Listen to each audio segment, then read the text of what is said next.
Seen in this light, the EPA's regulations will not only add a thick new layer of federal bureaucracy, but they also serve to depress economic activity, to slow it down, to make it more expensive, to render it less efficient. Mr. President, if you thought the recession made for good environmental policy, I expect you're going to love what the EPA has to offer. Obtaining federal air permits is already an exercise in administrative agony that can take years and cost millions of dollars, and that's before the existing system is overwhelmed by millions of new applicants. Now, instead of accepting that the Clean Air Act is not appropriate for this task, the EPA has proposed to lift its regulatory thresholds to 25,000 tons per year for greenhouse gases. That represents a clear departure from the statute's explicit requirements, and that has opened the agency to litigation, costly, time-consuming, and endlessly frustrating litigation. Lawsuits are already being prepared against the EPA's so-called tailoring proposal. When the final rule is issued, it will be challenged, and I expect the courts will then reject it, as it has no legal basis, and then restore the regulatory thresholds to 100 tons and 250 tons per year. Before long, the agency will find itself mired in the regulatory nightmare that it has sought to avoid. Now again, it's hard not to find this both surreal and deeply disturbing.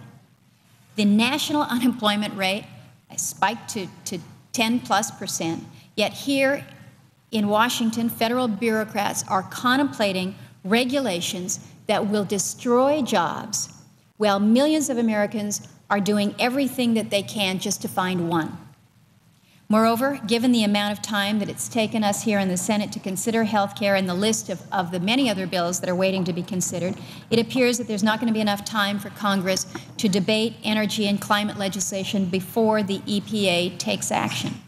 And that means that the people of our states have no voice in this process. They will be subject to the rules and the regulations that affect their lives and their livelihoods without ever having had an opportunity to express their concerns through their representatives in Congress. Perhaps the most important question that needs to be answered is this one. Why? Why would the EPA want to pursue these regulations right now when we should be focused on getting our economy back on track? Environmental advocates, senior Democrats, the administrator of the EPA, and even the president have repeatedly said that they prefer congressional legislation. So with such widespread and high-level agreement, you'd think that it would be easy to suspend the agency's efforts. But unfortunately, that's not the case, because many of those same individuals are somehow convinced that the threat of EPA regulations is somehow useful, somehow necessary. It's no secret that this is the centerpiece of a highly coercive strategy. It's the administration attempting to force the Congress to pass a climate bill more quickly than it otherwise would. Now, for my part, I would just point out that that strategy has failed so far, and it will continue to fail in the months ahead because members of Congress will not enact bad legislation in order to stave off bad regulation. What the administration's strategy has done, however, is to put Congress in a difficult position. It's apparent to almost all of us that more time is needed to develop a good climate policy that can draw the bipartisan support, the majority here in the Senate. We're working on it. I've got my staff that's actively working to develop a wide range of approaches for reducing emissions. We know that Senator Cantwell and Senator Collins have recently introduced a new approach. Senators Graham, Kerry, and Lieberman are hard at work on their tripartisan proposal. But as the EPA proceeds with its greenhouse gas regulations, Congress remains far from completing its work, and we're left with no choice but to shift at least part of our focus to halting the EPA's efforts. Now, as I've stated before, my goals here are twofold: to ensure that Congress has sufficient time to work on climate legislation and to ensure that the worst of our options, which is a massive expansion of the Clean Air Act, does not occur before that task is finished. Now, in addition to the senators who have signed on as co-sponsors of our bipartisan resolution, there's a variety of stakeholders who have expressed strong support for slowing or stopping the EPA from issuing its greenhouse gas regulations. Many of these comments have focused on the tailoring proposal, while others oppose the endangerment finding itself.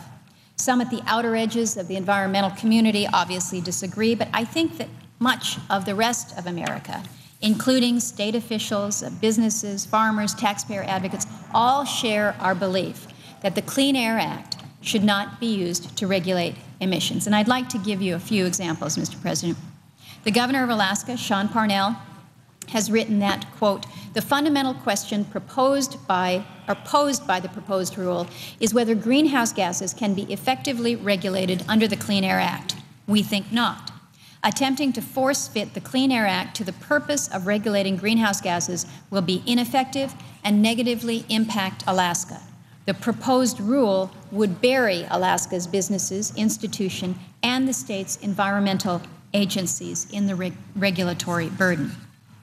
The governor of Mississippi, Haley Barbour, has written that, quote, regulating greenhouse gas emissions under the Clean Air Act will undoubtedly increase the cost of energy, increasing the cost of doing business, increase the cost of consumer products, and jeopardize millions of jobs by putting U.S. manufacturers at a disadvantage against foreign competitors. The governor of West Virginia, Joe Manchin, commented that, quote, at a time when our state is fighting to save jobs and stabilize the economy, we cannot afford to act carelessly. EPA has taken a risky and unprecedented step in promulgating this rule. The regulation of greenhouse gas emissions is a matter that should be left to Congress, and EPA would be wise to seek congressional action instead of attempting to regulate greenhouse gases under the Clean Air Act. Even the California Energy Commission, based in the state with the strictest environmental standards, felt compelled to weigh in because, they state, EPA's proposed PSD tailoring threshold jeopardizes California's renewable energy strategy. So instead of speeding the transition to cleaner energy, California is actually worried that EPA's proposals will actually slow down their progress. Dozens of state governors and attorneys general have submitted comments opposing at least one of the EPA's regulations, but comments from our elected officials are not the half of it. The National Taxpayers Union has issued a press release that says, in part, at a time when taxpayers are feeling the greatest squeeze since the Great Depression, it's unconscionable that the Congress is responding with regulatory and legislative proposals that will only make matters worse. And then, in a letter that was delivered to me just yesterday, the American Farm Bureau Federation wrote that its delegates have unanimously adopted a resolution that, quote, strongly supports any legislative action that would suspend EPA's authority to regulate greenhouse gases under the Clean Air Act, close quote. Now, the letter then goes on to assert that how carbon emissions should be regulated is a matter to be decided by elected officials.